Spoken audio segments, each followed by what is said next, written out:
কুষ্টিয়ার ছেউরিয়ায় বাউল সম্রাট ফকির লালন সাইজির ১৩৫তম তিরোধান দিবসের ৩ দিনব্যাপী অনুষ্ঠান শেষ হচ্ছে আজ। ভাঙতে শুরু করেছে সাধুর হাট। দুপুরে পূর্ণ সেবার মধ্য দিয়ে শেষ হয়েছে সাধু সঙ্গের মূল আনুষ্ঠানিকতা। এরপর থেকে সাইজির আখড়াবাড়ি ছেড়ে যেতে শুরু করেন সাধু বাউলরা। বিস্তারিত ডেস্ক রিপোর্টে।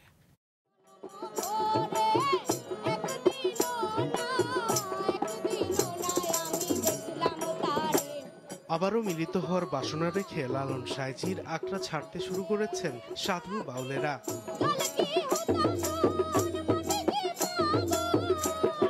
সাধক লালন সাইজির ১৩৫তম তিরোধান দিবস উপলক্ষে কুষ্টিয়ার ছেউরিয়ায় ৩ দিনব্যাপী উৎসব শেষ হচ্ছে আজ। অধিবাস, বাল্যসেবা ও পুণ্যসেবার মধ্য দিয়ে ভাঙতে শুরু করেছে সাধুর হাট।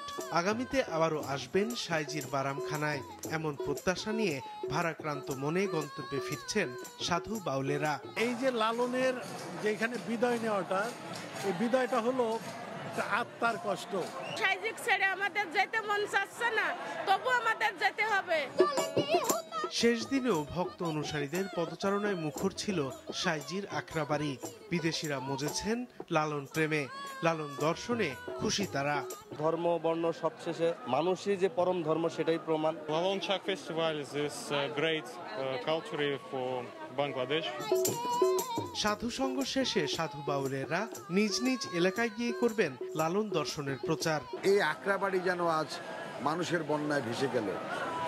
এত জোয়ার, এত উচ্ছ্বাস মানুষের মনে এর আগে কখনোই দেখা যায়নি। এবারে প্রথম জাতীয়ভাবে উদযাপন করা হয় লালন উৎসব।